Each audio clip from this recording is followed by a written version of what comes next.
Good morning. जैसे कि हम आपको सब्जेक्ट बताने वाले हैं आज बिजनेस स्टडी। तो बिजनेस स्टडी जो होता है ये आपके लिए नेसेसरी पेपर होता है जो आपको 11th के साथ साथ 12th में पढ़ना पड़ेगा, ठीक है। तो ये बिजनेस स्टडी में सबसे इम्पॉर्टेंट वर्ड जो होता है ये बिजनेस होता है। तो जब भी आपका सब्जेक्ट कॉमर्स है तो सबसे पहले ये जानना जरूरी है कि कॉमर्स होता क्या है। तो commerce word is related to trade and business.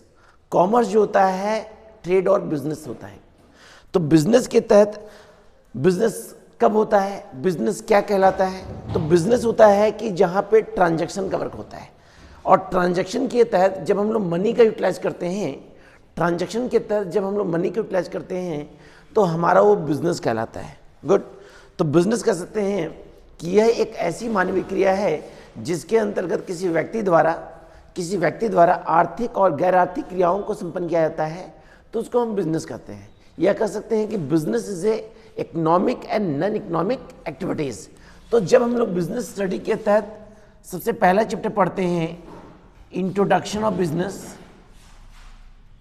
Introduction of business, तो इसका मतलब होता है कि व्यवसाय का परिचय, व्यवसाय का परिचय, उसके बारे में जानना है कि आखिर व्यवसाय होता क्या है। तो इंट्रोडक्शन बिजनेस के तहत हमारा जो बिजनेस वर्ड होता है ये जान लीजिए कि बिजनेस हमारा एक ह्यूमन एक्टिविटी होता है। बिजनेस जो होता है हमारा एक ह्यूमन एक्टिविटी होता है। ह्यूमन एक्टिविटी मतलब होता है कि यह एक ऐसी मानवीय क्रिया है जिसके अंतर्गत किसी व्यक्ति द्वारा किसी भी प्रोडक्ट को मैन्युफैक्चर करके, किसी व्यक्ति द्वारा किसी प्रोडक्ट को मैन्युफैक्चर करके जब उसको एक प्राइस पे, एक निश्चित मूल्य पर बेचने का काम किया जाता है और उससे जो प्रॉफिट होता है वो उस प्रोसेस को हम कहते हैं बिजनेस। क्या कहते हैं सर? बिजनेस। तो बिजनेस को कहा गया है कि business is A economic and non economic activity.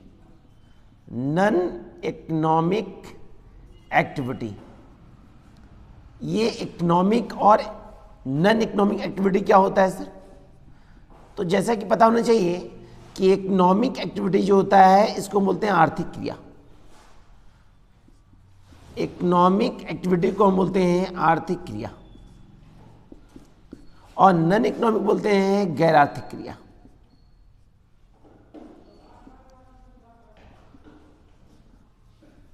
गैर आर्थिक क्रिया दोनों बिजनेस का ही पार्ट होता है, लेकिन दोनों जानने जरूरी है कि आखिर दोनों होता क्या है सर।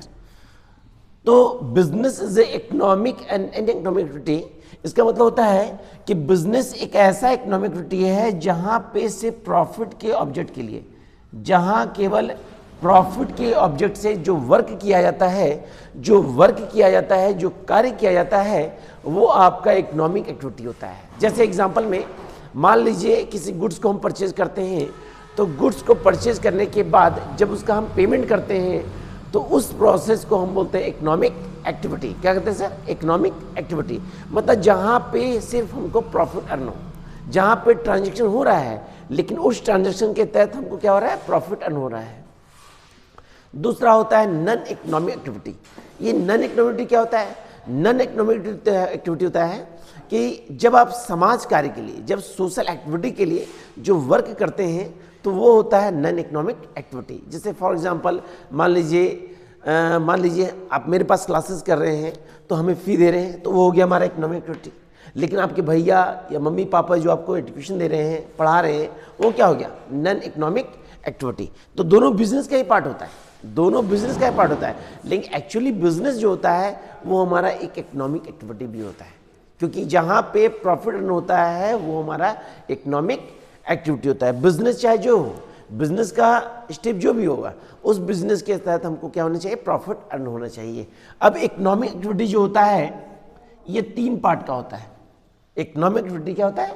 3 पार्ट का होता है। पहला पार्ट जो होता है वो खुद का बिजनेस होता है जिसको हम व्यापार कहते हैं। दूसरा पार्ट होता है हमारा प्रोफेशन जिसको हम कहते हैं पेशा।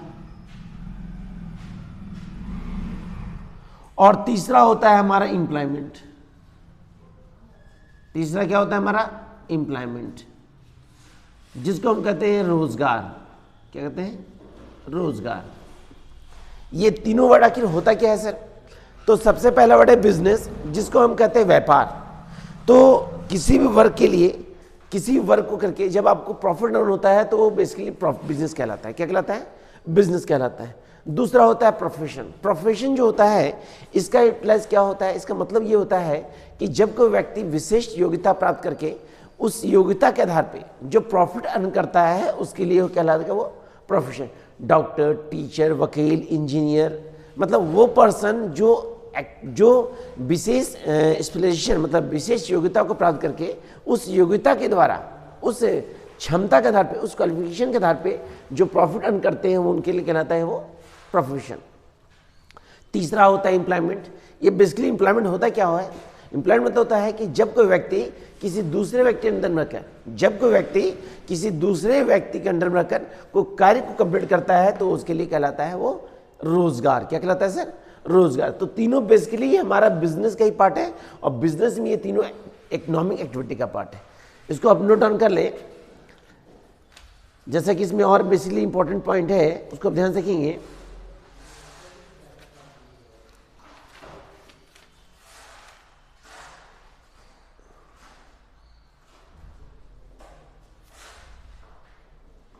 हम लोग बेसिकली बिजनेस पढ़ रहे हैं तो बिजनेस के तहत जो भी हम लोग एक्टिविटी पढ़ें, चाहे वो इकोनॉमिक एक्टिविटी चाहे वो नॉन इकोनॉमिक एक्टिविटी, तीनों का सबसे इंपॉर्टेंट मेरिट्स होता है टू अर्न प्रॉफिट। यदि आपको इसमें मेरिट्स पूछा जाए या इंपॉर्टेंट पूछा जाए, मेरिट्स हो गया, इंपॉर्टेंस हो गया, ऑब्जेक्ट हो गया, तो इस तीनों का आंसर एक होगा। सबसे पहला मेरिट होता है कि it is economic activity. Business जो होता है वो इकोनॉमिक एक्टिविटीज होता है, मतलब वह क्रिया, वह अर्थ क्रिया जिसके आधार पे सिर्फ केवल हमको प्रॉफिट अर्न हो। दूसरा to earn profit. To earn profit इसका मतलब होता है कि लाभ को प्राप्त करने के तहत जिस कार्य को कंप्लीट किया जाता है वो हमारा बिजनेस कहलाता है, जिसका मतलब होता है लाभ को प्राप्त करना। ये होता है टू अर्न प्रॉफिट। तीसरा पॉइंट होता है exchange of goods and services. Exchange of goods and services. Exchange मतलब होता है कि ट्रांजैक्शन करना, किसका? गुड्स और सर्विसेज का। क्योंकि जब हम ट्रांजैक्शन वर्क करेंगे तो उसी ट्रांजैक्शन को हम कहते हैं एक्सचेंज, और उसके आधार पे गुड्स और सर्विसेज का हम क्या करेंगे? एक्सचेंज करेंगे। और एक्सचेंज करने के बाद क्या करेंगे? मनी को हम अर्न करेंगे, मनी को अर्न करेंगे। इसमें और पॉइंट है, बताते हैं आपको हम। जैसा कि हम बता रहे थे कि मेरिट्स के तहत इसका टॉपिक है exchange of goods and services. इसका और मेरिट्स हो गया, इसको आप ध्यान से देखेंगे, जिसमें और नेक्स्ट पॉइंट हमारा है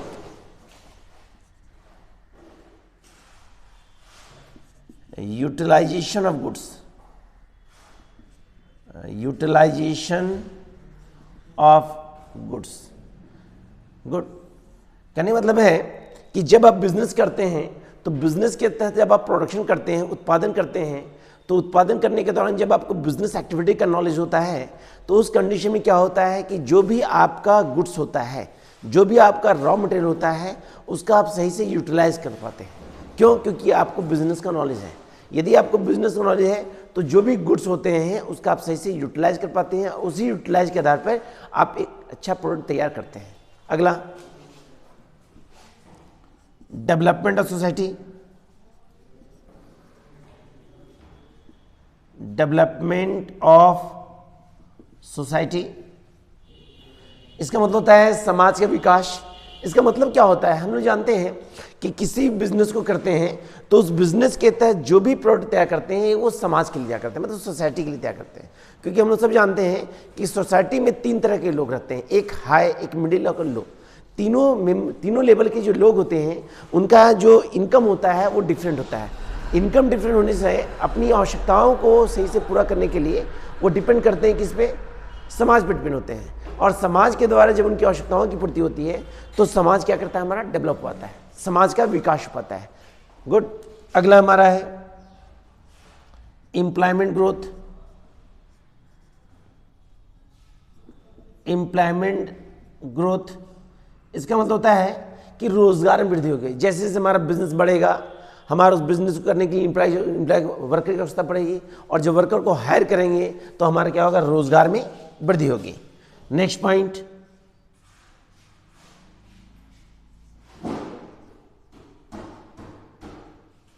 ग्रोथ इन नेशनल इनकम। इसका मतलब क्या हो गया कि हमारी मेहनत हमारे लिए इनकम कहलाता है, लेकिन गवर्नमेंट का इनकम गवर्नमेंट के लिए क्या कहलाएगा, नेशनल इनकम। तो गवर्नमेंट को जो इनकम प्राप्त होता है वो टैक्स के रूप प्राप्त होता है। तो जितना बिजनेस ग्रोथ करेगा, जैसे जैसे बिजनेस ग्रोथ करेगा, हर बिजनेस के द्वारा टैक्स के रूप में गवर्नमेंट के पास इनकम मिलेगा। उससे क्या होगा, गवर्नमेंट के नेशनल इनकम में क्या होगा, वृद्धि होगा, इंक्रीज होगा। और पॉइंट क्या है इसमें, इकोनॉमिकल ग्रोथ। इकोनॉमिकल ग्रोथ कहने का मतलब है कि जितना बिजनेस ग्रोथ करेगा हमारा अर्थव्यवस्था उतना विकास करेगा। हमारा इकोनॉमी डिपेंड करता है बिजनेस पे, क्योंकि बिजनेस के द्वारा जब किसी प्रोडक्ट तैयार किया जाता है तो उस प्रोडक्ट के द्वारा सोसाइटी का विकास होता है, और सोसाइटी का विकास होता है तो इकोनॉमिकल ग्रोथ हो पाता है।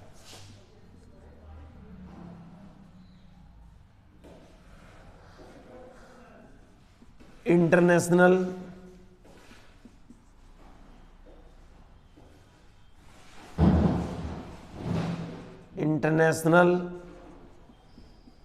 Business growth. ठीक है, इसका मतलब होता है कि जब बिजनेस ग्रो करता है तो हम लोग सब जानते हैं कि कोई भी कंट्री पूर्ण रूप से डेवलप नहीं होता है, हर कंट्री में कुछ ना कुछ समस्या होता है। तो उन्हीं समस्याओं को पूरा करने के लिए दूसरे कंट्री पे क्या होता है, डिपेंड होता है। तो दूसरे कंट्री से अपनी आवश्यकताओं को पूरा करने के लिए जब दोनों कंट्री के बीच बिजनेस का एक्सपोर्ट इंपोर्ट होता है तो उससे क्या होता है, इंटरनेशनल बिजनेस हमारा ग्रो कर पाता है। इसके तहत और बेसिक पॉइंट है, जैसे हम बताएं कि यह इकोनॉमिक एक्टिविटी है, टू अर्न प्रॉफिट है, exchange of goods and services है, यूटिलाइजेशन ऑफ गुड्स है, डेवलपमेंट ऑफ सोसाइटी है, एम्प्लॉयमेंट ग्रोथ है, ग्रोथ इन नेशनल इनकम है, इकोनॉमिकल ग्रोथ है, इंटरनेशनल बिजनेस है, मैक्सिमम प्रोडक्शन है, मैक्सिमम प्रोडक्शन है, डिक्रीज इन वैल्यू है, डिक्रीज इन वैल्यू है,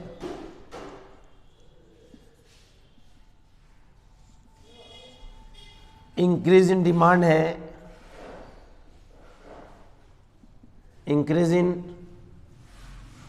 डिमांड एंड सप्लाई है।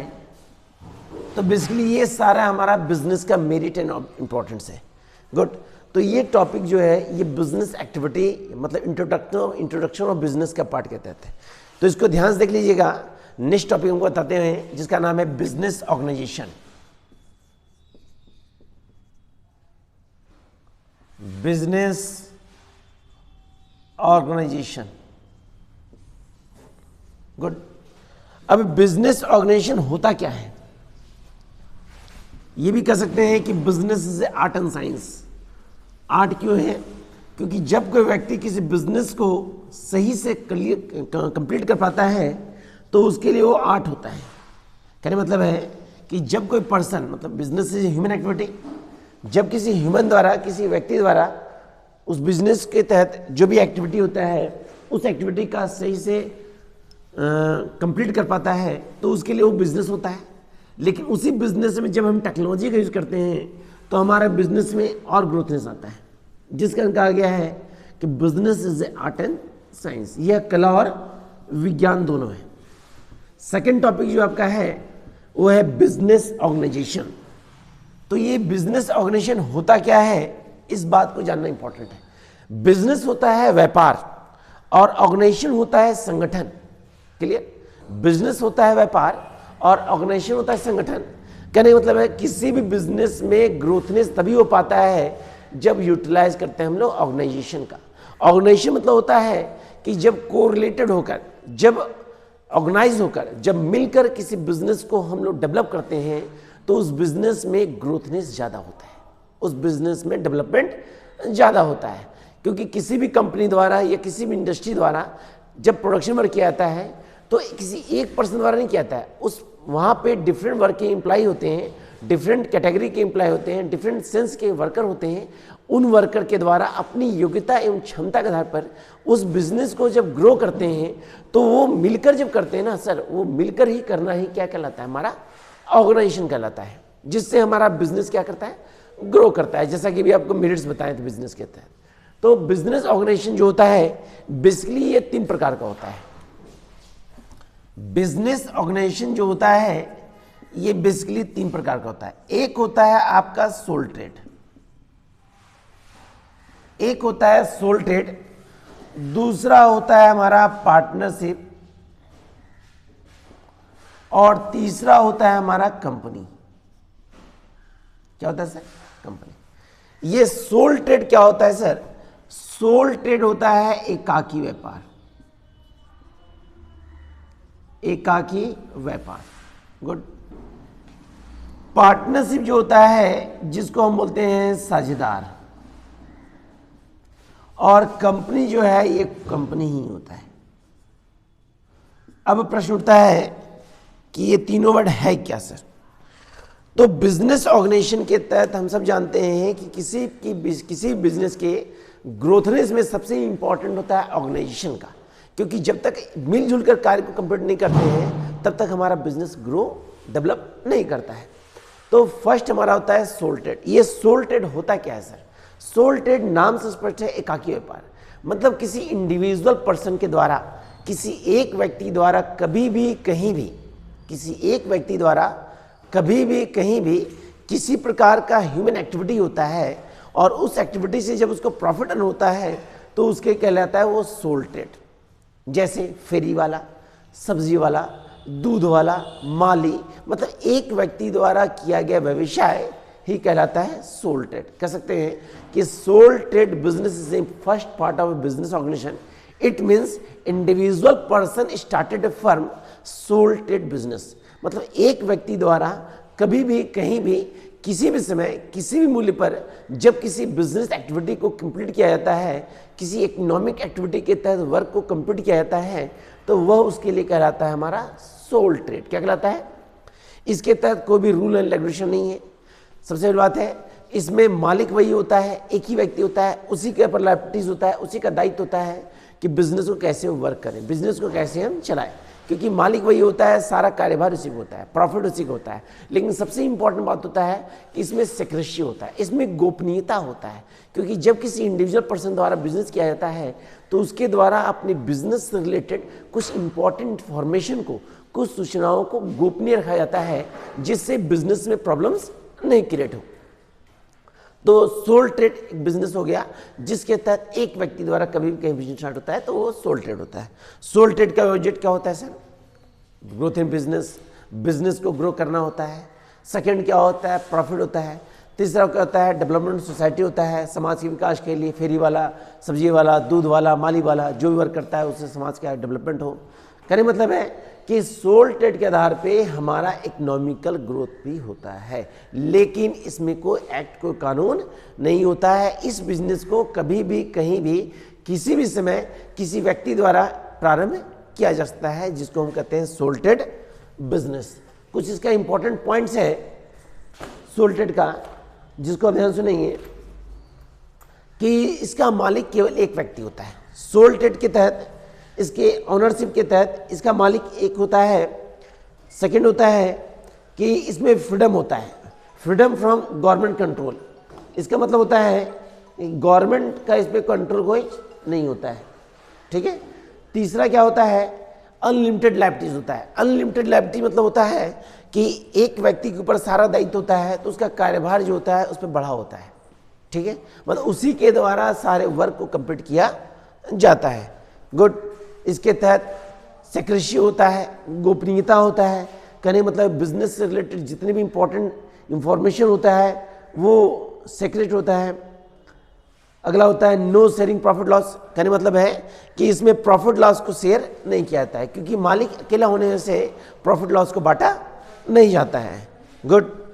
इसके तहत हमारा एक और इम्पॉर्टेंट पॉइंट है कि मैनेजमेंट एंड कंट्रोल, मतलब उस बिजनेस पे संपूर्ण रूप से कंट्रोल और नियंत्रण जो होता है उस एक व्यक्ति का ही होता है।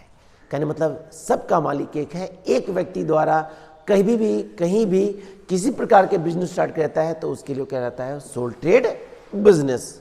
गुड। ये हमारा बिजनेस ऑर्गेनाइजेशन का फर्स्ट पार्ट हुआ। दूसरा है पार्टनरशिप। अब ये पार्टनरशिप क्या होता है, कह सकते हैं partnership is second part of a business organization, यह बिजनेस ऑर्गेनाइजेशन का सेकेंड पार्ट होता है। गुड। पार्टनरशिप जो होता है ये एक लीगल फर्म है,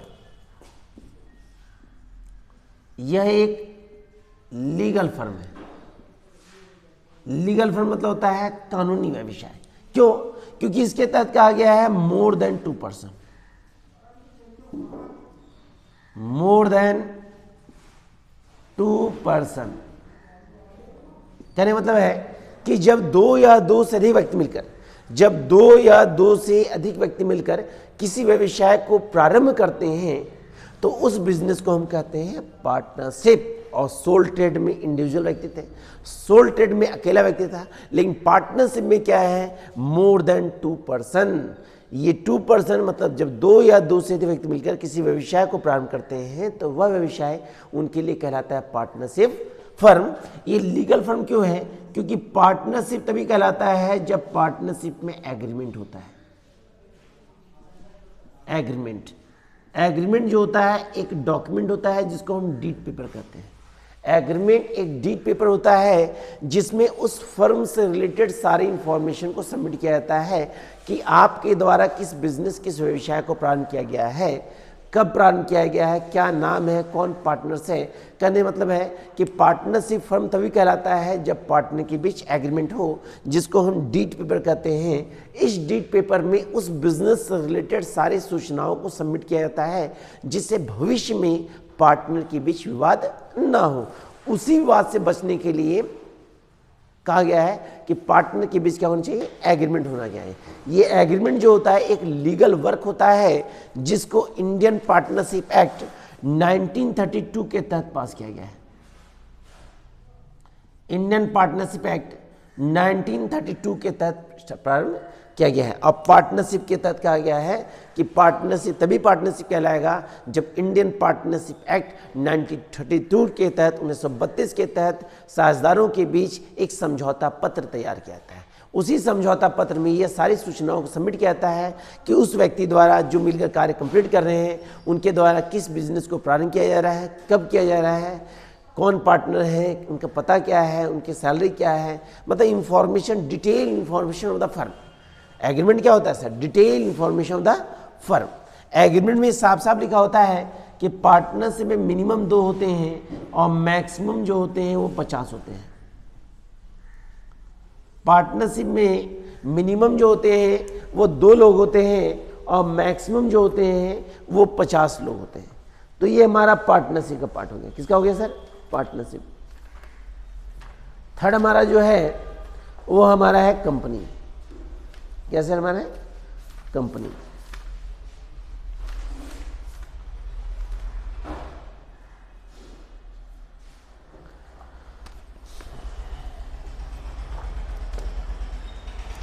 अब पार्टनरशिप के तहत भी हमारा कुछ इसका फीचर्स है, कुछ इंपॉर्टेंट्स है जो सुन लीजिए ध्यान से।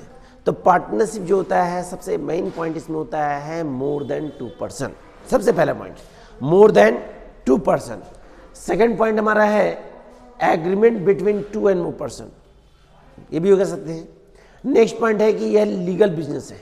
यह एक लीगल क्यों है, क्योंकि इनके बीच एग्रीमेंट होता है, एक समझौता होता है। क्या होता है सर, समझौता होता है।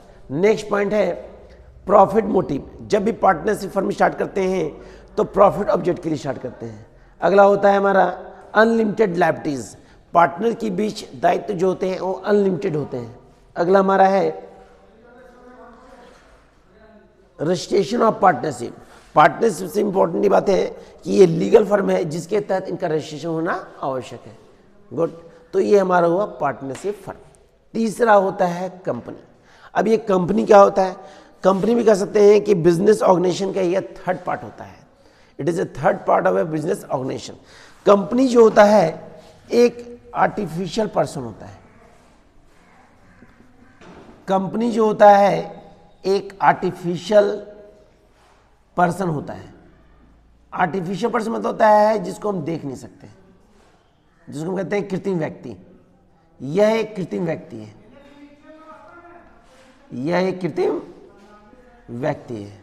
गुड। तो कंपनी है क्या सर? कंपनी मतलब होता है कि यह भी एक लीगल फर्म है। चलिए सर, यह भी एक लीगल फर्म है जिसके तहत ग्रुप ऑफ पर्सन जब बहुत सारे लोग मिलकर आपस में किसी फर्म को स्टार्ट करते हैं तो हमारा वो कहलाता है कंपनी कहलाता है। क्या कहलाता है? इस कंपनी को सबसे पहले 1956 एक्ट के तहत पास किया गया था, लेकिन इसमें कुछ संशोधन किया गया और अभी हम लोग का चल रहा है कंपनी एक्ट 2013 एक्ट। मतलब 2013 एक्ट के तहत हम जानते हैं कि company is artificial person. It means more than group of person started firm company. क्या होता है? कंपनी। कंपनी जो होता है ये दो प्रकार का होता है, एक होता है प्राइवेट और एक होता है पब्लिक। एक होता है प्राइवेट और एक होता है पब्लिक। प्राइवेट मतलब होता है निजी कंपनी। प्राइवेट मतलब क्या होता है? निजी कंपनी। और पब्लिक मतलब होता है सार्वजनिक कंपनी। सार्वजनिक कंपनी। ये निजी कंपनी और सार्वजनिक कंपनी होता क्या है? निजी कंपनी मतलब होता है कि किसी इंडिविजुअल पर्सन का अधिकार होता है, जैसे टाटा कंपनी, जियो कंपनी। तो ये हमारा प्राइवेट कंपनी है, प्राइवेटाइजेशन के तहत है। मतलब इसका ऑब्जेक्ट होता है सिर्फ प्रॉफिट और केवल प्रॉफिट। तो प्राइवेट कंपनी के तहत हम जानते हैं कि प्राइवेट कंपनी में मिनिमम जो लोग होते हैं वो 2 होते हैं और मैक्सिमम 200 होते हैं। प्राइवेट कंपनी जो होता है उसके तहत मिनिमम 2 होते हैं, मैक्सिमम 200 होते हैं। प्राइवेट जानने के लिए प्राइवेट में लिखा रहेगा पीवीटी एलटीडी। ये प्राइवेट कंपनी का लोगो होगा, जिसके तहत हम जानेंगे कि ये मेरा प्राइवेट कंपनी है। कंपनी के तहत सबसे इंपॉर्टेंट बात है कि कंपनी के तहत एक कॉमन सील जारी किया जाता है। कॉमन सील क्या होता है? एक सौर मुद्रा। इस सौर मुद्रा क्या होता है? हर कंपनी का एक पहचान चिन्ह होता है, एक लोगो होता है, जिसको हम कॉमन सील के आधार पर शो करते हैं। यह कंपनी की स्पष्टता को दर्शाता है कि जिस कंपनी को आप चला रहे हैं उस कंपनी का लोगो क्या है, जिससे कंपनी की पूरी डिटेल इंफॉर्मेशन जानकारी पता हो पाता है उसी लोगो के आधार पे कि वो कौन से ब्रांड का कंपनी है। गुड। अब प्राइवेट कंपनी के नाम के अंत में लिखा है पीवीटी एलटीडी। प्राइवेट में मिनिमम 2 होते हैं, मैक्सिमम 200 होते हैं। ये बेसिक कॉन्सेप्ट हो गया, ये बेसिक कॉन्सेप्ट है। पब्लिक कंपनी जो होता है वो कंपनी जिसमें गवर्नमेंट का आधिपत्य हो, जिसमें सरकार का कंट्रोल होता है, उसको हम गवर्नमेंट कंपनी करते हैं। गवर्नमेंट कंपनी जो होता है इसमें मिनिमम 7 लोग होते हैं और मैक्सिमम जो होते हैं वो अनलिमिटेड होते हैं। मैक्सिमम जो होते हैं वो अनलिमिटेड होता है, इस पर कंट्रोल नहीं होता है। प्राइवेट कंपनी के नाम के अंत में एलटीडी लिखा रहता है, एलटीडी, जो बताता है कि आपका ये प्राइवेट कंपनी है। क्या है सर? प्राइवेट कंपनी है। तो कंपनी 2 होता है, एक होता है प्राइवेट, एक होता है पब्लिक, जिसको 1956 के तहत इशू किया गया है। ये हमारा कंपनी हो गया। अब बेसिकली हम लोग जानते हैं कि बिजनेस ऑर्गेनाइजेशन के तहत बिजनेस हमारा 3 होता है, एक होता है सोल ट्रेड, एक होता है पार्टनरशिप, एक होता है कंपनी। तो ये 3 कंपनी होता है। लेकिन सबसे इंपॉर्टेंट बात ये है कि जो भी आप बिजनेस चलाते हैं, चाहे वो सोल ट्रेड या बिजनेस हो, उसको स्टार्ट करने के लिए सबसे इंपॉर्टेंट आपको कैपिटल की आवश्यकता पड़ती है। सोल ट्रेड और पार्टनरशिप फर्म स्टार्ट करने के लिए आपको सबसे इंपॉर्टेंट बात यह है कि इसमें इन्वेस्ट आपको कैपिटल इन्वेस्ट करना पड़ेगा, जिसको हम पूंजी कहते हैं, जिसको हम क्या कहते हैं? पूंजी। अब ये कैपिटल होता क्या है सर? कैपिटल मतलब होता है स्टार्टेड बिजनेस विथ फर्म। किसी भी बिजनेस को स्टार्ट करने के लिए जो आपका इन्वेस्टमेंट होता है वो आपके लिए कैपिटल कहलाता है। क्या कहलाता है? कैपिटल, क्योंकि उसी पूंजी के आधार पे फर्म को स्टार्ट करते हैं। दूसरा होता है कि जब किसी कंपनी को स्टार्ट करते हैं तो कंपनी में हम लोग इन्वेस्ट करते हैं शेयर। क्या इन्वेस्ट करते हैं सर? शेयर। अब ये शेयर होता क्या है? शेयर मतलब होता है अंश, कैपिटल मतलब होता है पूंजी, और शेयर मतलब क्या होता है? अंश। कैपिटल का मतलब हम जान गए कि स्टार्टेड ए फर्म कैपिटल। किसी फर्म को स्टार्ट करने के लिए जो आपका इन्वेस्टमेंट होता है वो आपके लिए कैपिटल होता है। लेकिन ये शेयर क्या होता है? अंश क्या होता है? जब बहुत सारे लोगों द्वारा, ग्रुप ऑफ पर्सन, जब बहुत सारे लोगों द्वारा कैपिटल इन्वेस्ट किया जाता है तो उस कैपिटल को ही हम कैपिटल न करके क्या कहेंगे, शेयर कहेंगे। मान लीजिए एक पर्सन है जो इन्वेस्ट करता है कैपिटल या अमाउंट 3 लाख रुपीज, तो उसके लिए वो कैपिटल कहलाएगा। क्या कहलाएगा सर? कैपिटल। लेकिन मान लीजिए A B C D E F G H I X Y Z different person invest करता है कैपिटल, तो उसके लिए वो क्या कहलाएगा? वो शेयर कहलाएगा। क्या कहलाएगा सर? शेयर। कंपनी में इन्वेस्ट करते हैं कैपिटल, लेकिन कैपिटल ही क्या कहलाता है? वो कंपनी में शेयर कहलाएगा। क्या कहलाएगा सर? ये शेयर जो होता है वो 2 प्रकार का होता है। गुड। एक होता है preference share,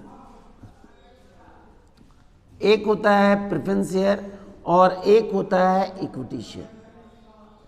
equity share, preference share और इक्विटी शेयर। प्रेफरेंस शेयर क्या होता है? जिसको हम पूर्वाधिकार अंश कहते हैं। पूर्वाधिकार अंश मतलब होता है कि वह शेयर जिसको कंपनी के एम्प्लॉय द्वारा इन्वेस्ट किया जाता है तो कहते हैं प्रेफरेंस शेयर। और दूसरा होता है इक्विटी शेयर। इक्विटी शेयर मतलब होता है कि वह शेयर जिसको बाहरी मेंबर द्वारा इन्वेस्ट किया जाता है तो कहलाता है इक्विटी शेयर। तो बेसिक कॉन्सेप्ट के तहत, बिजनेस स्टडी के तहत अभी आपको टॉपिक क्लियर किए थे, इंट्रोडक्शन ऑफ बिजनेस और बिजनेस ऑर्गेनाइजेशन। इसको आप ध्यान सुन लेंगे तो इसके बाद डिटेल नोट्स आप लिख लेंगे। बाकी और नोट्स देंगे, इसको देख लीजिए। ठीक है, ओके।